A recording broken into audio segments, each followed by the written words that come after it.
24년, 25년 그 이제 표현하는 그 즈음이었던 것 같아요. 이제 서점에 가보면 눈에 띄는 제목을 가진 책들이 있었거든요. 무슨 제목이냐면 최소한의 뭐뭐뭐라는 그런 책들이 좀 있었습니다. 최소한의 삼국지, 최소한의 뭐 주식 투자, 최소한의 세계사, 최소한의 한국사, 뭐 이런 최소한의 제목 붙은 그런 책들이 시리즈처럼 나오는데 뭐 다양한 뭐 작가들이 쓰긴 했더라고요. 근데 그 제목을 보면은 이렇게 눈길이 갔었던 이유가 이게 이런 주제들이 굉장히 뭐 방대할 것 같고 내가 이거 갖다가 쉽게 체득하기 어려울 것 같은 그런 엄두가 좀 나지 않는 주제를 마치 이 책이 좀 간단하게 요약해서 이해할 수 있게 해줄 거 도와줄 것 같은 그런 느낌이 좀 들더라고요. 그래서 그렇게 최소한의 뭐뭐뭐라는 제목으로 일부러 그렇게 제목을 붙였던 것 같습니다.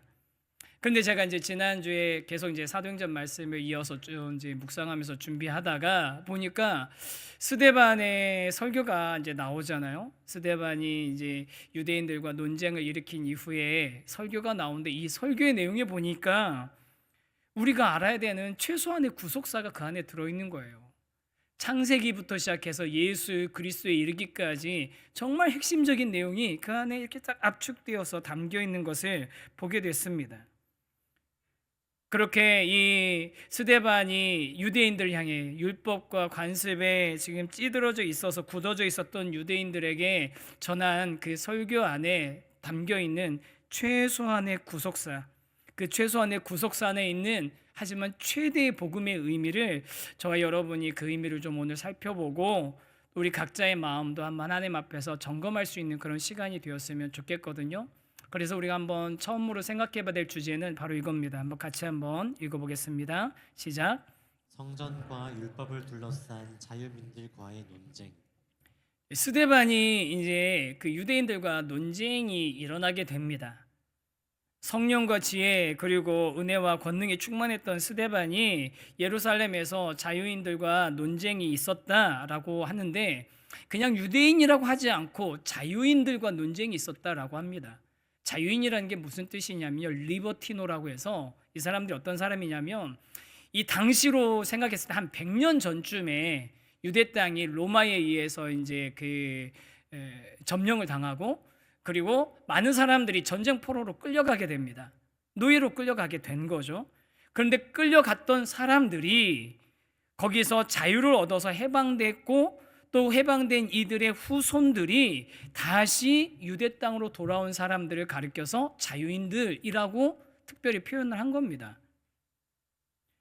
그들이 어디서 왔냐라고 하면 이제 성경에 기록된 대로 하면 구레네, 알렉산드리아, 길리기아라고 우리한테는 별로 익숙하지 않은 이름들로 돼 있는데 지명으로 돼 있는데 지금으로 보면 뭐냐면 지중해가 있고 지중해 주변에 있는 북아프리카 그리고 튀르키예 같은 소아시아 그 주변에 있는 도시들에 흩어져 있다가 그들이 예루살렘으로 돌아온 거죠.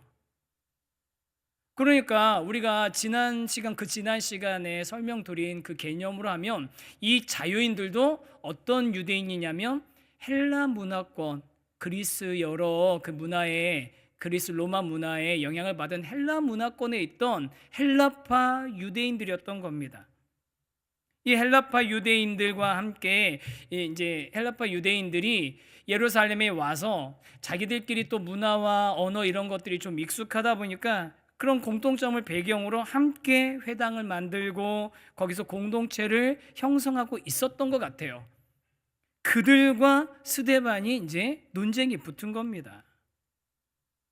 질문이 생기죠. 아니 스데반은 왜 그러면 굳이 이 자유민들 찾아가 가지고 그들과 논쟁을 했을까? 뭐 스데반이 뭐 이렇게 트러블 메이커여서 그런 건 아닐 거 아니에요.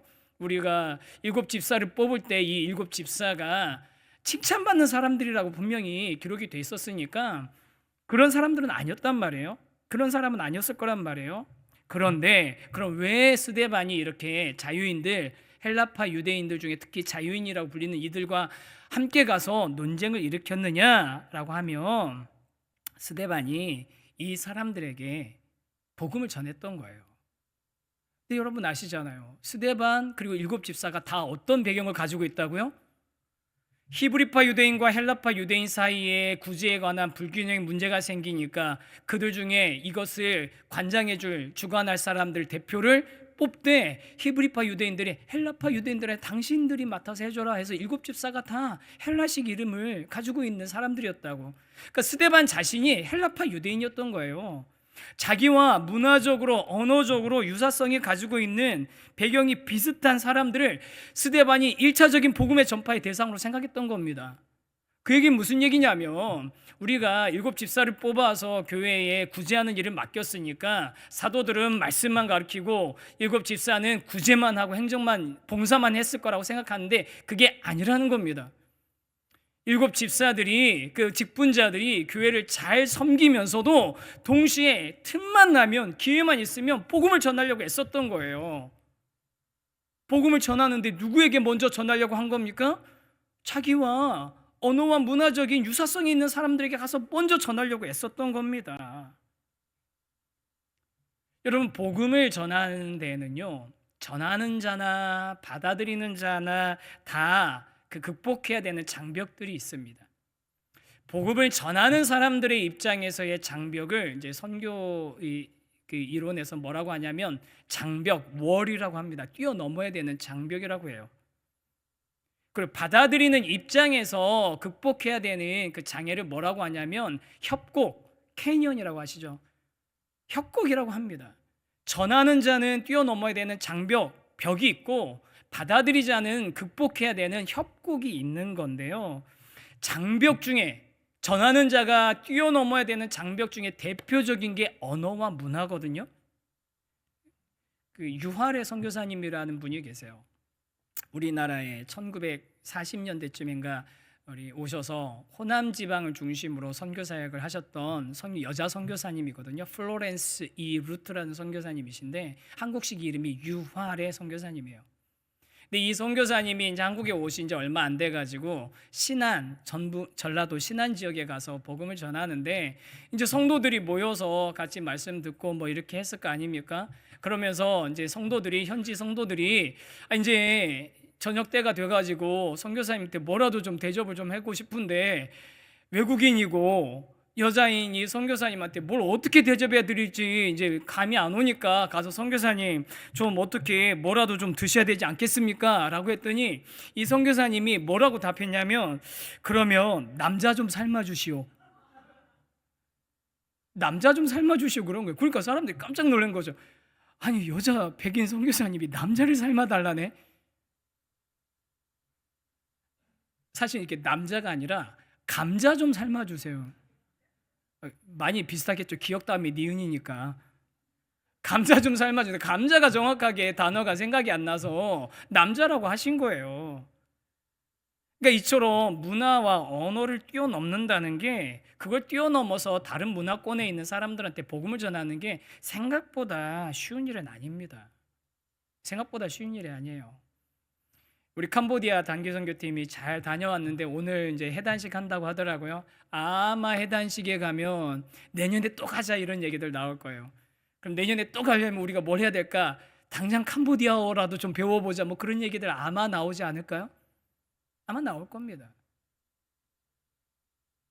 저는 뭐 좋은 생각이라고 합니다. 이왕이면 지속적으로 한 것을 우리가 섬길 수 있으면 참 좋겠다라는 생각하는데 좋은 그런 시도가 될 것 같아요. 제가 이렇게 얘기했다고 해서 꼭 그걸 하라고 하는 건 아닙니다. 여기 지금 팀원들 몇 분 계시는데 그리고 저는 또 소망하고 있는 게 있습니다. 우리 교회도 언젠가는 우리 교회 단독으로 선교사님을 좀 파송하고 후원하는 그런 일이 지금은 다 협력하고 있지만 파송하는 일이 좀 생기게 되지 않을까 기대도 하고 그렇게 됐으면 좋겠다가 늘 마음을 품고 있거든요. 하나님은 분명히 적당한 때에 우리 교회에게 그런 일을 허락하실 텐데 그때 저와 여러분이 기억해야 될 게 뭐냐면요. 선교사님 현지에 파송했다고 해서 그분이 당장 우리가 뭐 단기 선교 갈 수 있고 우리가 당장 동참할 수 있는 그런 사역할 수 있는 게 아니에요. 여러분 제대로 된 선교단체에 소속돼서 파송된 선교사님은요. 만약 현지로 가잖아요. 그럼 최소 2년에서 3년은 언어도 공부해야 되고 문화도 공부해야 되고 현지 사회에 들어가기 위해서 그 훈련해야 됩니다. 그거 안 하고 바로 사역부터 시작하시는 분들은 이상한 분들인 거예요. 또 이렇게까지는 말씀 위험할 수 있습니다. 우리가 그런 걸 좀 이해를 해야 됩니다. 그래서 이렇게 언어와 문화의 장벽이 생각보다 심한데 근데 요즘에는 또 선교사님들이 요즘 AI가 워낙 발달해 가지고 엄청나게 그것들 많이 극복할 수 있는 길이 열렸다고 얘기하시는 분들도 있더라고요. 어쨌든 스데반은 전하는 자 입장에서 극복해야 될 장벽이 상대적으로 낮았던 비슷한 언어와 문화적인 배경을 가졌던 자유인들에게 먼저 찾아가서 열심히 복음을 전했었던 겁니다. 그 복음을 전하다 보니까 갈등이 생긴 거예요. 하지만 여러분, 제가 전하는 자의 입장에서 극복해야 될 것도 있지만 받아들이는 자의 입장에서도 극복해야 될 게 있다고, 협곡이 있다고 말씀드렸잖아요. 그 자유인들의 입장에서는 이 스데반이 복음을 전할 때 느끼는 감격이 있었을 겁니다. 그게 뭐냐면요, 예를 들면 이런 거예요. 제가 예전에 말레이시아로 이제 단기 선교를 갔었는데 그 단기 선교를 갈 때 그렇게 큰 팀은 아니었습니다. 현지에서 밴 2개 정도만 빌리면 같이 이동할 수 있는 그런 팀이었는데, 숙소가 있고 사역지가 있는데 그 사이를 한 10여 분, 20분 정도 차로 왔다 갔다 매일 해야 되는 그런 사역지였어요. 그러니까 밴 2대를 빌렸으니까 한 대는 선교사님이 운전하시고 한 대는 현지인 그 성도님이 이렇게 우리가 페이를 좀 해드리면서 와서 운전을 해드리기로 했거든요. 첫날 분명히 공항에서 만나서 형제 인사하고 앞으로 잘 부탁한다고 막 그랬는데 그 다음날 됐는데 이 형제가 안 오는 거예요. 왜 안 오냐 그랬더니 무슨 좀 일이 있다는 거예요. 그 다음날이 또 됐는데 또 안 오는 거예요. 어떻게 된 거냐, 우리가 페이하기로 약속하고 우리하고 일정 맞춘 거 아니었냐. 그런데 일이 생겼다는 거예요. 무슨 일이 생겼냐면 그분의 친척이 좀 아프다고 그래서 그 친척을 병문안하러 갔다는 거예요. 이해가 안 되죠. 무슨 병문안 가는데 며칠을 빠져. 근데 거기 사회는 문화는 그렇다는 거예요. 친족 중심으로 이루어진 사회이기 때문에 학교든 직장이든 뭐든 만약에 그 자기 관계 안에 있는 가족에게 일이 생기면 몇 날 며칠을 빼고 간다는 거예요. 심지어는 의사가 수술도 미뤄놓고 간대요. 그게 당연하다는 거예요. 그래서 제가 운전석도 우리나라하고 반대쪽이고 스틱이었던 그 차를 한 20분 몰아가지고 왔다 갔다 하는 일을 제가 했었다니까요. 제가 운전하는 모습 보면서 선교사님이 정 목사님 말레이시아 체질이라고, 말레이시아 저는 생긴 것도 체질인데 그래가지고 막 한바트리면 붙잡힐 뻔했는데, 여러분 그런 사회가 있었다고 해봅시다. 그런 사회, 친족 중심으로 있는 그런 사회, 그 친족들이 모두가 다 불교를 믿고 있는데, 모두가 다 이슬람을 믿고 있는데, 모두가 다 힌두교를 믿고 있는데, 그런데 어느 누가 나는 이제부터 예수 믿을 거야 라고 한다면 그 다음부터 무슨 일이 일어날까요? 무슨 일이 일어날 것 같습니까? 이 사람은 이 사회에서 계곡을 건너가 버린 사람이 된 거예요. 우리 집단으로 봤을 땐 이 사람은 배신자예요. 이 사람이 가르치고 이 사람이 주장하는 것은 우리의 이 공동체를 뒤흔들고 우리 이 공동체를 깨뜨릴 위험이 있는 그런 위험한 사상이 되는 거예요. 그래서 어떡합니까? 비난하고 공격하고, 심지어는 가끔 요즘에도 뉴스가 나오잖아요. 무슬림들 중에서는 그렇게 배교하는 사람들, 무슬림이 이슬람의 그 교리를 따르지 않는 사람을 가장 가까운 가족이 명예살인하기도 하는 끔찍한 일도 일어나는 거죠. 그런 일들이 일어나는 겁니다. 그러니까 이게 복음을 전하는 자 입장에서만 어려운 게 아니라 받아들이는 입장에서도 복음을 받아들인다는 건 자신들의 세계관, 자신들의 문화를 완전히 극복해야 되는 굉장히 큰 도전이 되는 거죠. 예전에 제가 아는 태국 선교사님에게도 그런 비슷한 일이 있었거든요. 이 선교사님이 복음을 전하니까 현지인 성도가 복음을 받아들인 거예요. 얼마나 감사한 일입니까? 근데 이 성도가 복음을 받아들이고 나서 무슨 일이 일어나냐면 자기 집을 둘러보니까 자기 집에 온갖 우상들이 가득한 거예요. 태국 사회가 그렇죠. 집집마다 막 코끼리도 있고 뭐도 있고 잔뜩 있으니까 이거를 좀 어떻게 하고 싶은데, 처리하고 싶은데 자기는 겁이 나니까 못하고, 이게 뭐가 있을 것 같아요. 겁이 나니까 못하고 선교사님한테 부탁을 하는 거예요. 선교사님, 이거 좀 어떻게, 우상들인데 얘네들 좀 어떻게 좀 처리 좀 해주십시오. 그래서 선교사님이 좋다, 우리가 그럼 같이 해결하자. 그리고 두 사람이 몰래 싸가지고 들어가서 삶 속에 들어가가지고 깨트리고 불태우고 해가지고 없앴거든요. 근데 그게 발각이 된 거예요. 들통이 난 거예요. 어떻게 됐겠습니까? 그 가족은 그 마을에서 도망갔어요. 그리고 그 선교사님은 어떻게 된 줄 아세요? 지명수배자가 됐습니다. 태국에서 추방당했어요. 자신들의 그 신념, 가치, 이걸 갖다 체계를 무너뜨리는 시도들을 받아들이기가 어려운 거죠. 스데반이 헬라파 유대인들이었던 자유민들에게 복음을 전하려고 다가가는 건 굉장히 좋은 시도였지만, 반대로 스데반에게 복음을 듣는 자유인들의 입장에서 스데반은 협곡을 건너가 버린 사람, 배신자, 배교자, 자신들의 유대교 신앙을 흔들 수 있는 위험한 인물로 여겼었던 겁니다. 그래서 충돌이 일어난 거예요. 그러면 조금만 더 구체적으로, 그러면 스데반에게 예수 그리스도의 복음을 전해드린 자유인들이 극도로 분노하고 심지어는 이 스데반을 죽음으로 몰아가기까지 하게 된 그 포인트가 도대체 뭔가 조금만 더 자세하게 살펴보면요, 그들이 왜 분노했는지를 보면 히브리서 6장 13절 14절에 보면 그 이유가 정확하게 나와 있거든요. 한번 이 말씀 두 구절 한번 읽어보겠습니다. 시작. 거짓 증인들을 세우니 이르되 이 사람이 이 거룩한 곳과 율법을 거슬러 말하기를 나지 아니하는도다. 그의 말에 이 나사렛 예수가 이곳을 헐고 또 모세가 우리에게 전하여 준 규례를 고치겠다 함을 우리가 들었노라 하거늘. 스데반을 고발한 유대인들이 예수 그리스도가, 스데반이 전한 예수 그리스도의 복음이 우리 집단에, 우리 사회, 우리 공동체에 위협이 되는 요소라고 생각하는 포인트가 두 가지가 여기 나오거든요. 그 두 가지 중에 첫 번째가 뭐냐면 예수 그리스도의 복음이 모세의 율법을 부정하고 깨뜨린다고 생각했던 겁니다. 여러분, 당시 유대인들은요, 자신이 율법을 지킴으로써 스스로 의인으로 인정받기를 원했습니다. 그러니까 율법을 지킴으로 인해서 자기가 인정받기를 원하는 거예요. 그러다 보니 여러분, 율법을 지킨다는 게 원래 본질은 뭐여야 됩니까?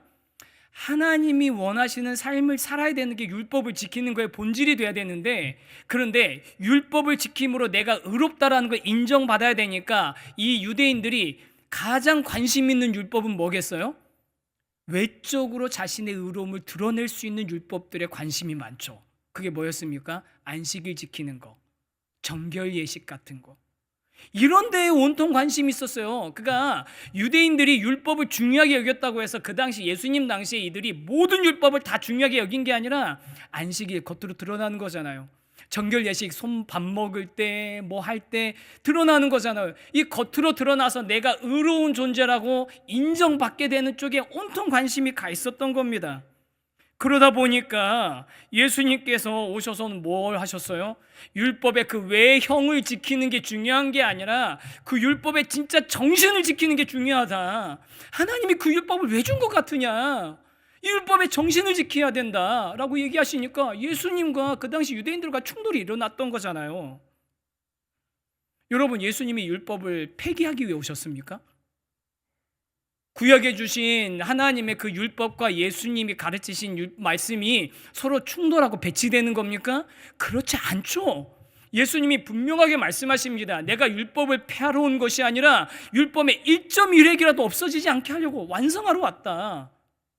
그런데 유대인들은 율법의 그 정신을 지키는데 마음이 가 있는 게 아니라 외적으로 내가 이것을 인정받고자 하는데 마음이 가 있으니까 예수님의 충돌이 일어났었던 겁니다. 또 이게 이제 자유인들이 똑같이 스데반이 전한 복음, 예수 그리스도의 복음에 대해서 지금 충돌을 일으켰던 그 포인트고요. 두 번째 포인트가 뭐냐면 성전입니다. 성전. 네, 그거는 좀 이따가 보여주셔야 돼요. 우리 방송팀 너무 애쓰고 계시거든요. 그리고 깨알같이 자랑은 요즘 여러분, 우리 밴드도 그렇고 찬양팀도 그렇고 음향도 그렇고 여기 찬양대 음향도요 엄청 좋아졌어요. 유튜브 한번 들어보세요. 너무너무 잘 이렇게 균형 있게 되어가고 있는데 항상 보시면 격려 좀 많이 해주시면 좋겠습니다. 뭔 얘기하다가 넘어왔죠? 두 번째 포인트는 성전이거든요. 첫 번째 포인트가 율법이라면 두 번째 포인트가 성전인데, 성전이 왜냐면 거룩한 곳, 성전을 허물어 버리고 그 성전 중심으로의 신앙을 무너뜨리려고 한다는 거예요, 예수 믿는 사람들이. 여러분, 근데 이 고발은 이미 우리가 어디서 본 고발이잖아요. 언제 봤습니까? 예수님을 십자가에 못 박을 때, 예수님 고발할 때, 그 공회가 모였을 때, 대제사장들하고 공회원들이 모였을 때, 대제사장들이 가짜 증인들을 세워가지고 예수님 고발할 때 했던 그 고발이, 이 사람이 성전을 사흘 만에 무너뜨리고 사흘 만에 다시 짓는다고 했다.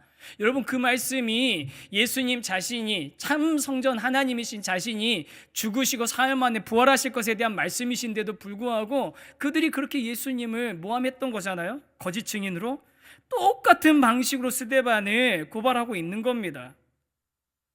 그러면 왜 이렇게 이들이 성전을 중심으로, 성전을 이렇게 중요하게 여길까요? 생각해 보면 아까 이 사람들이 자유인들이라고 했잖아요. 원래 전쟁 포로로 끌려갔다가 자유를 얻어서 돌아온 사람들이라고 했잖아요. 여러분, 그 과정이 쉽고 순탄했을까요? 절대 그렇지 않죠. 자신들의 고장, 성전이 있는 자신의 고향으로 돌아오기 위해서 치열한 삶을 살았던 사람들이었을 겁니다. 그렇게 원하는, 돌아가고 싶었지만 못 돌아왔던 많은 자기 조상들이 있었을 거고, 아버지, 삼촌, 할아버지들이 있었을 거고, 간신히 돌아온 사람들이었을 거 아니에요. 그러다 보니 그들에게 있어서 자신들이 멀리 떨어져 있지만 내 신앙의 정체성을 지키고 민족의 정체성을 지킬 수 있었던, 흩어진 민족을 하나로 묶어주는, 연대할 수 있게 만들어줄 수 있는 유일한 근간이 뭐였냐면, 그 자부심이 뭐였냐면 그게 성전이었던 겁니다. 그 유대인들에게 성전은요, 우리가 생각하는 것 이상의 의미가 있었던 거예요. 그들이 성전이 하나님이 거하시는, 지상에 거하시는 집이라고 생각하기도, 유일한 장소라고 생각하기도 했지만, 더불어서 아브라함의 때부터 이어서 우리 민족을 택해 주시고 이방인과 구별된 백성이라고 우리를 삼아 주시고 우리를 통해서 우리에게 복 주실 거라는 그런 생각을 하게 되는, 그 생각의 가장 중심에 성전이 있었던 겁니다. 그래서 유대인들의 성전에 대한 이 마음은 애정을 넘어서 집착에 가까웠던 거예요.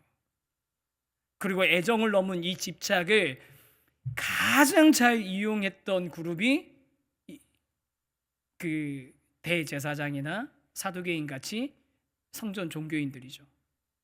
그 애정 집착을 잘 이용해서 자신들의 재력과 권력, 영향력의 수단으로 사용했던 사람들인 거죠. 그러니까 스데반이 복음을 전했는데, 이 복음을 전해 받아들인 입장에서는 성전과 율법이라는 효력을 건너지 못하고 너무나 큰 간격으로 여겼었던 겁니다. 너무나 큰 간격으로 느끼고 있던 이 자유인들에게 스데반이 뭐라고 얘기하냐면, 율법과, 당신들이 생각하고 있는 율법과 성전의 한계가 분명하게 성경에 나와 있다라고 아주 구속사를 통해서 논리적으로 반발하는 거거든요. 그 내용이 사도행전 7장에 길게 나와 있고, 그 내용을 우리가 원래는 다 읽어야 되는데 다 읽으면 시간이 너무 많이 걸리니까 저희가 끝에만 읽은 겁니다. 그러니까 여러분 꼭 한번 좀 읽어보시면 좋겠어요. 사도행전 7장을 꼭 좀 다 읽어보시면 좋겠어요. 그리고 이 사도행전 7장의 스데반의 설교가 이제 스데반의 순교로 이어지잖아요. 이 설교와 그 이후에 일어나는 사건이 앞으로 유대인들과 그리스도인들이 정확하게, 명확하게 구분되는 시작점이 됩니다. 지금까지는요, 유대인과 그리스도인들이 구분이 별로 없었어요. 성전에 있는 사람들한테 가서 복음 전하면 그들이 예수 믿으면 그냥 같이 그리스도인 형제 되는 거고 막 그랬는데, 이제는 여기를 기점으로 해서 유대인들과 그리스도를 믿는 그리스도인들이 서로 구별이 되기 시작합니다. 중요한 설교인 거죠. 중요한 사건인 거죠. 그러면 그 설교에는 어떤 내용이 들어있느냐, 우리가 간단하게 살펴보면 좋겠는데, 큰 2번 한번 주제 한번 같이 한번 읽겠습니다. 시작. 최소한의 구속사에 드러난 최대한의 복음.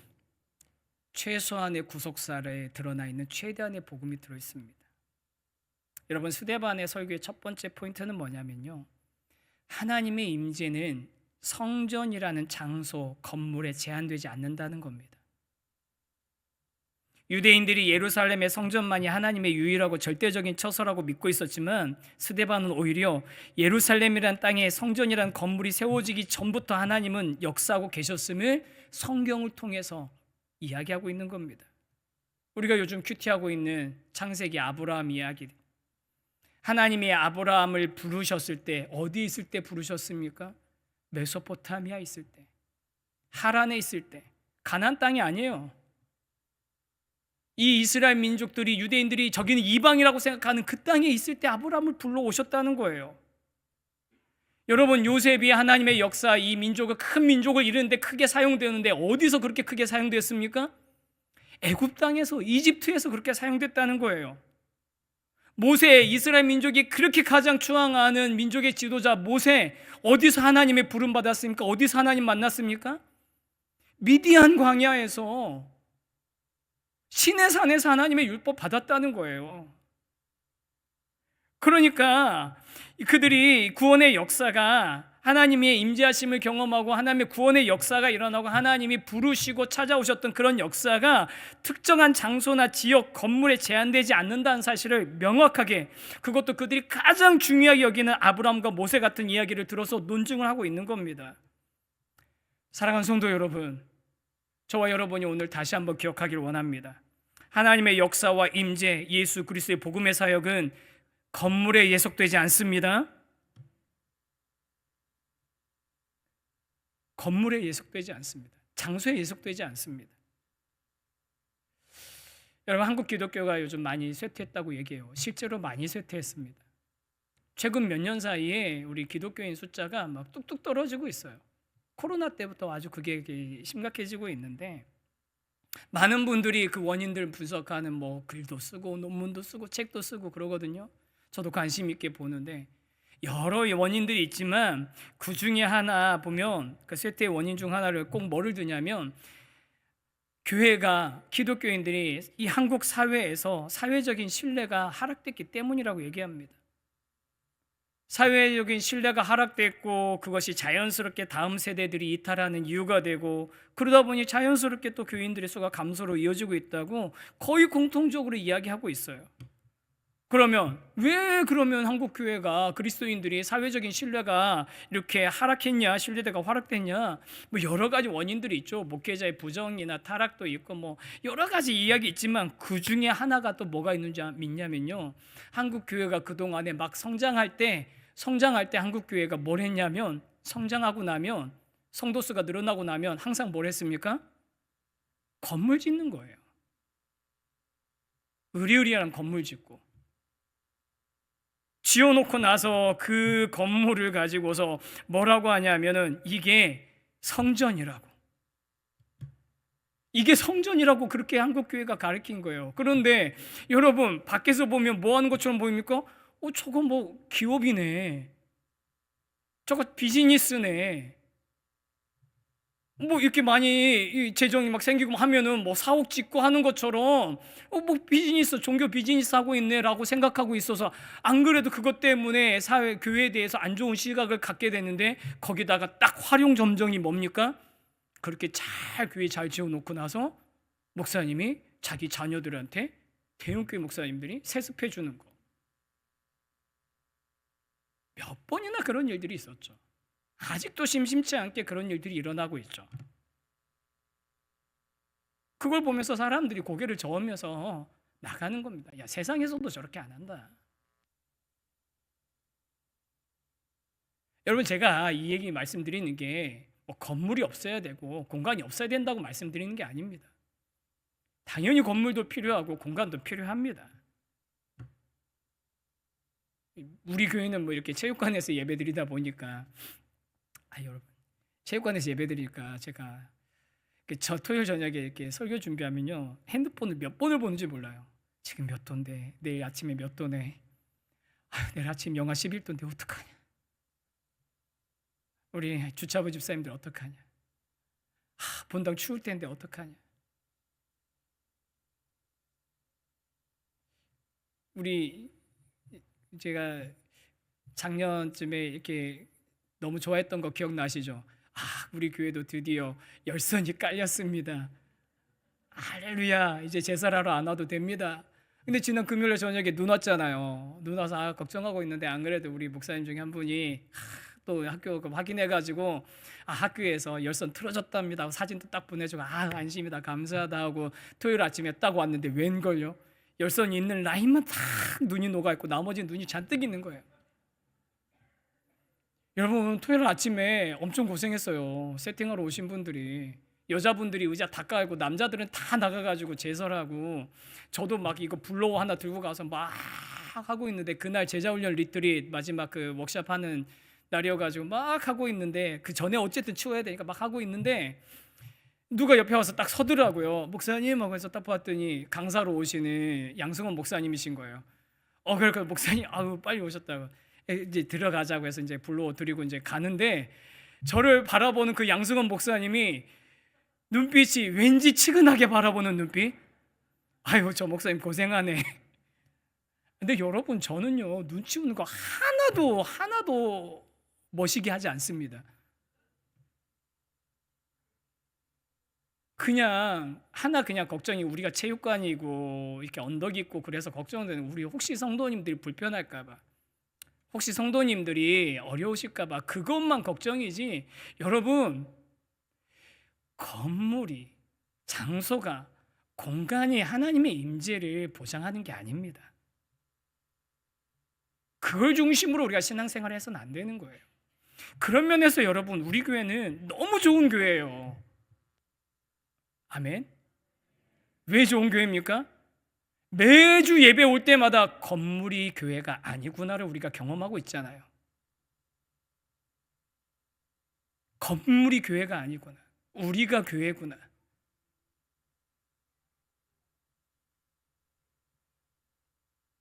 여러분, 우리 각자가 교회입니다. 하나님의 임재는 장소, 건물에 달린 게 아닙니다. 이곳에 올 때 우리 각자가 하나님의 임재를 갈망하며 오신다면 이곳은 하나님의 영광으로 가득한 거룩한 성전이 되는 것이고요. 우리 한 사람 한 사람이 하나님의 임재하심으로 세상에서 살아간다면 그 직장이, 학교가, 그 다음에 여러분의 그 이웃과 함께 보내는 그 자리가, 여러분, 하나님의 임재하심을 세상 사람들이 보게 되는 영광스러운 자리가 될 줄 믿습니다. 성전은 저와 여러분입니다. 그걸 스데반이 얘기하고 있는 거예요. 예루살렘이라는 그 지역에 세워진 건물에 하나님이 임재하시는 게 아니라, 하나님은 거기에다 건물 만들어 놓고 여기 찾아오는 사람들을 내가 인정해 주겠다는 게 아니라, 니네가 어디 있든지 내가 너희를 불러 모을 것이고 내가 너희들에게 찾아가겠다고, 그렇게 하나님이 저와 여러분에게 찾아오셨습니다. 그게 복음인 거예요. 여러분, 이게 복음이에요. 우리한테 니네가 찾아오라고 하는 게 아니라, 니네가 진리를 찾아내라가 아니라, 내가 너희에게 찾아왔다라고. 이 자리에 계신 귀한 성도님, 저와 여러분이 성전됨에, 성전의 진짜 의미를 다시 한번 기억하시고, 참 성전, 하나님 임재하시는 성전으로서의 거룩한 삶을 살아가시기를 주님의 이름으로 축복합니다. 그래서 스데반이 딱 정말 진짜 마지막에 찍어서 이렇게 얘기합니다. 48절입니다. 한번 같이 읽겠습니다. 시작. 그러나 지극히 높으신 이는 손으로 지은 곳에 계시지 아니하시나니. 지극히 높으신 이는 어디에 계시지 않는다고요? 손으로 지은 곳에 계시지 않는다. 여러분, 이게요, 건물이니까 손으로 지은 것 말하는 것이, 그것도 있지만 더 깊은 차원의 의미가 있습니다. 여기서 손으로 지은이란 단어는 어디에 쓰는 단어냐면요, 여러분, 우상을 사람의 손으로 만든 우상이라고 표현할 때 그 표현이 이거하고 똑같은 표현인 거예요. 그러니까 무슨 얘기냐면, 너네가 성전을 성전 하면서 마치 성전이 제일 중요한 것처럼 얘기하지만, 그렇게 성전이란 장소를, 손으로 만든 성전을 그렇게 거기에만 집중하다 보면 그게 뭐와 똑같아진다는 거예요? 손으로 만든 우상하고 똑같은 거라는 거예요. 그게 그 얘기를 지금 하고 있는 겁니다. 사람의 손으로 만든 우상을, 그 화려하고 자부심 되는 성전이 오히려 우상이 될 수 있음을 대놓고 경고한 겁니다.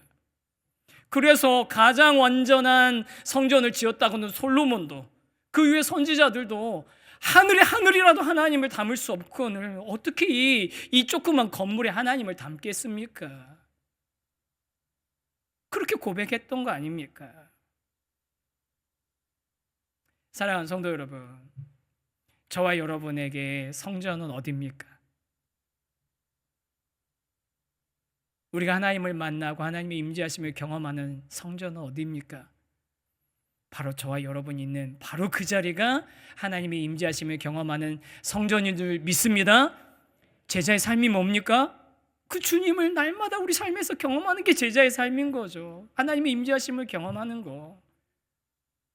여러분, 제자의 삶을 우리가 같이 살아가자고 얘기했다고 해서 여러분 내가 막 노력해가지고 그렇게 하자는 게 아니라, 그래야지 하나님께 인정받는다는 게 아니라 이미 하나님이 우리에게 찾아오신 거, 그렇기 때문에 그 하나님을 모시고 사는 삶, 그게 제자의 삶인 겁니다.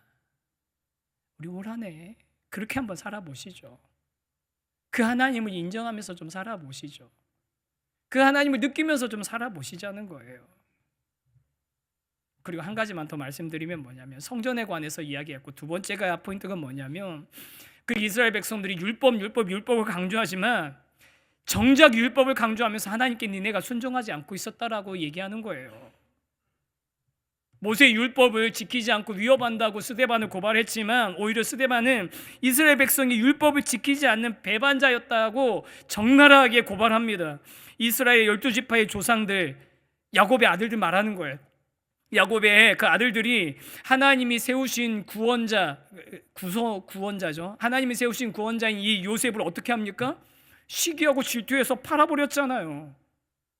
그들이 그토록 떠받드는 모세에 대해서도, 모세가 지도자로 나갔을 때 이스라엘 민족들이 다 모세 맨날 좋아하고 따랐습니까? 아니죠. 맨날 불평하고 반항하고 그랬던 이스라엘 사람들이 이스라엘 백성들입니다. 시내산에서 내려주는 율법 받고서도 어떻게 했습니까? 금송아지 만들어 놓고 이게 너희를 애굽에서 이끌어낸 너희의 신이라고 그렇게 얘기했던 게 이스라엘 민족이고요. 출애굽 40년 동안 하나님께서 광야와 메추라기로 먹이시고 반석에서 물이 나게 하셨는데, 그들은 맨날 생각하는 게 뭡니까? 우리를 이끌어 주신 하나님이 아니라, 아이고 애굽에서는 화덕 곁에서 떡도 얻어먹고 메추라기 고기도 얻어먹고 수박도 먹고 부추도 먹었는데, 맨날 애굽을 향해서 마음을 갔었던 게 그게 너희들 이스라엘 민족 우리 아니었냐? 그리고 이스라엘 민족의 반역과 불순종의 정점이 뭐냐면, 하나님께서 이런 우리를 불쌍히 여기셔서 참 의로우신 예수 그리스도, 참 하나님이신 예수 그리스도를 보내주시고 그분으로 말미암아 우리를 완전히 변화시켜 주시는 새로운 소망이 되어 주셨는데, 심지어는 하나님 보내신 그분마저 죽인 거, 거부한 거, 그게 율법을 지킨다는 사람들 입에서 나올 수 있는 이 행동이냐? 그걸 고발한 겁니다. 하나님의 반역과, 하나님에 대한 반역과 불순종의 정점이 하나님께서 보내신 참 의인이자 참 하나님이신 예수 그리스도를 십자가에 못 박은 것이라고 이야기하고 있는 거죠. 그리고 율법을 핑계로 하나님 예수 그리스도를 거부하고 있는 그들에게 이렇게 얘기합니다. 51절 이 말씀만 하나만 더 읽겠습니다. 시작. 목이 곧고 마음과 귀의 할례를 받지 못한 사람들아, 너희도 너희 조상과 같이 항상 성령을 거스르는도다. 목이 곧은 백성.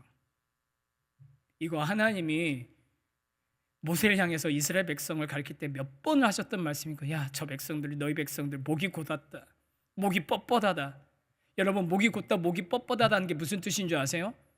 들짐승을 붙잡아 놓으면 이 들짐승이 길들여지지 않아서 계속 자기 마음대로 힘을 쓰는 거, 그게 목이 곧었다는 뜻인 거예요. 도대체 순종하지 않고 따라오지 않는다는 거예요. 아브라함으로부터 할례 받은, 우리가 하나님 택한 백성이라고 여겨졌던 징조 중에 징표 중에 하나가 할례 아닙니까?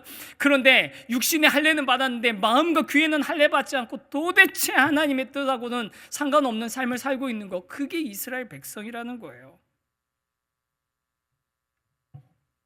사랑하는 성도 여러분, 오늘 이 스데반의 설교를 우리가 들으면서 아주 최소한의 구속사가 그 안에 들어있지만, 그 안에 있는 진짜 우리의 신앙의 중심이 어디에 있어야 되는지를 이 설교를 통해서 다시 확인하시게 되기를 주님의 이름으로 축원합니다. 여러분, 성전은 장소, 공간, 건물, 시스템, 조직이 아닙니다. 저와 여러분이 성전, 저와 여러분이 교회입니다. 우리가 있는 어느 곳이나 우리가 성전, 우리가 교회여야 됩니다. 여러분, 교회 전에도 말씀드린 말입니다. 저는 이 말이 너무 좋아요. 하나님 우리를 교회로 오라고 부르신 게 아니라 교회가 되라고 부르신 겁니다. 저와 여러분이 진정한 교회가 되시고 지식적으로 성경을 아는데 그치는 게 아니라 그 성경에 들어있는 하나님의 뜻을 좀 우리가 깨달아서 하나님의 기쁨이 되어드리고 하나님이 원하시는 삶을 살아내는 올 한 해가 되기를 주님의 이름으로 간절히 소망합니다. 우리 그런 마음을 담아서 우리가 이 찬양을 좀 같이 한번 고백했으면 좋겠습니다. 여러분, 뭐가 교회입니까? 우리가 교회입니다. 우리는 움직이는 교회입니다. 우리 한 사람 한 사람이 교회이기 때문에 우리 가운데 임하시는 하나님, 우리 가운데 그 임하신 하나님에게 우리의 삶으로 예배드리고 삶으로 영광 올려드리는 그런 우리가 되기를 원합니다. 그래서 그 마음을 담아서 우리 함께 우리는 주의 움직이는 교회 함께 찬양하며 고백하겠습니다. 우리는 주의 움직이는 교회, 이곳은 주님을 위한 자리, 내가 기도하는 모든 땅 위에서 하나님 예배받을 그날을 고대하네. 우리 한 번 더 고백합시다. 우리는 주의 움직이는 교회, 우리는 주의 움직이는 교회, 이곳은 주님을 위한 자리, 내가 기도하는 모든 땅 위에서 하나님 예배받을 그날을 고대하네. 아멘. 나의 노래로 주님의 성전을 지으니 높임을 받으소서. 이스라엘의 찬송 중 거하신 주님을 거룩하십니다. 두 손 들어 주님의 보좌를 만들고 맘 다해 경배하리. 구름 날개 사이에 임하신 것처럼 내 위에 임하소서. 하나님 우리가 언봉에 이 땅을 치유하소서. 하나님 우리가 어디에 있든지, 하나님 우리가 어디에 있든지 주를 높이리. 열방들아 주님을 송축할지어다. 그 발 아래 입 맞추라. 영원한 통치자 주 예수 그리스도, 그는 위대하신 왕. 찬양.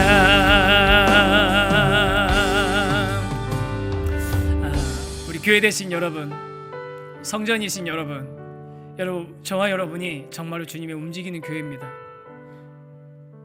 이 장소가 교회가 아니라 저와 여러분이 교회입니다. 그러니 이 찬양의 가사처럼 우리 삶으로 주님께 영광 올려드리고 우리 삶으로 예배드리는 그런 저와 여러분이 되기를 원합니다.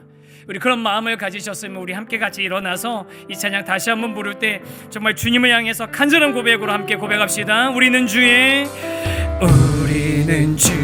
움직이는, 이곳은 주님을 위한 자리, 내가 기도하는 모든 땅 하나님 예배받을 그날을 고대하네. 나를 고대하네. 아멘. 나의 노래로 주의 성전을 지으리. 나의 노래로 주님 성전을 지으리. 높임을 받으소서. 이스라엘의 찬송 중 거하신 주님을 거룩하시 두 손으로 주님의 손들어 주님의 보좌를 만들고 온 맘 다해 경배하리. 그룬 날개 사이에 임하신 것처럼 내 위에 임하소서. 하나님 우리가 여기에 섰으니 하나님 우리가 이곳에 섰으니 이 땅을 치유하소서. 하나님 우리가 어디에 있든지 우리가 어디에 있든지 주를 높이리. 열방들아 주님 송축할지어다. 바람에 입맞추라. 영원한 통치자 주 예수 그리스도 그는 우리 한 번 더 고백하면 좋겠습니다. 나의 노래로 주님의 성전을 지으리. 높임을 받으소서. 이스라엘의 찬송 중거하시는 주님, 주님은 거룩한 분이십니다. 그 주님을 향해 두 손을 들고 손들어 주님 보좌를 만들고 온 맘 다해 경배하리. 그룬 날개 사이에 임하신 것처럼 내 위에 임하소서. 하나님 우리가 이곳에 섰으니 이 땅을 치유하소서. 하나님 우리가 어디에 있든지 우리가 어디에 있든지 주를 높이리. 열방들아 주님을 송축할지어다. 그 발 아래 입맞추라. 영원한 통치자 주 예수 그리스도 그는 위대하신 왕.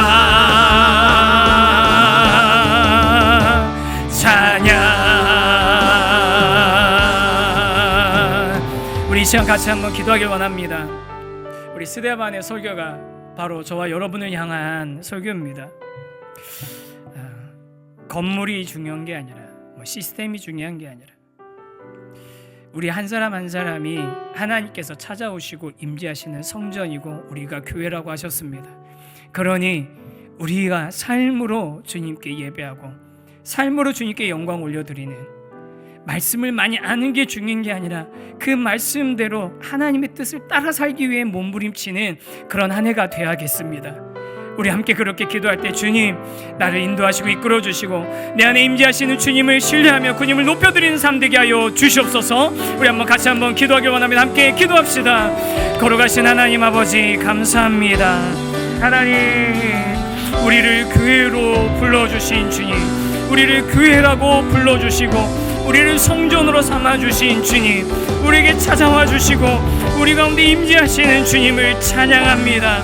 우리가 삶으로 주님을 예배하며 삶으로 주님께 영광 올려드리고 우리의 삶이 주님이 임재하시는 정말 거룩한 성전으로서의 그런 모습을 이뤄가기를 원하오니 주여 이 자리에 계신 한 분 한 분 정말 이 귀한 성도님들의 삶 가운데 주님의 그 영광이 드러나게 하시고 주님께서 임재하실 때에 우리가 우리의 삶을 통해 주님을 예배하며 우리의 삶이 주님의 뜻을 이뤄나가는 놀라운 은혜가 일어나게 하여 주시옵소서.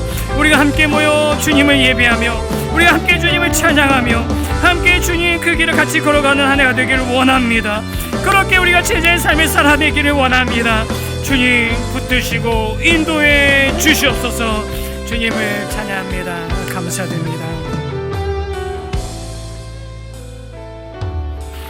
하나님 아버지 감사합니다.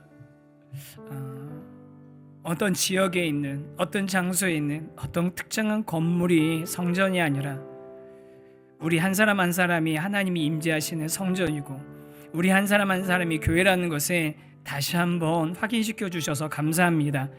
하나님 혹시 우리가 정말 우리가 혹시 치우쳐져 있는 생각들, 굳어져 있는 생각들, 굽어져 있는 생각들이 있다면 이 시간 이 스데반 집사님의 그 설교가 우리의 그 굳어져 있는 마음을 깨뜨리는 강력한 말씀이 되게 해주시고, 우리가 거룩한 성전으로서의 거룩한 삶 살아내며 우리가 있는 어느 곳에서나 하나님의 영광 받으시고 우리가 있는 어느 곳에서나 하나님이 높임 받으시는 삶을 우리 추구할 수 있도록 허락하여 주시옵소서.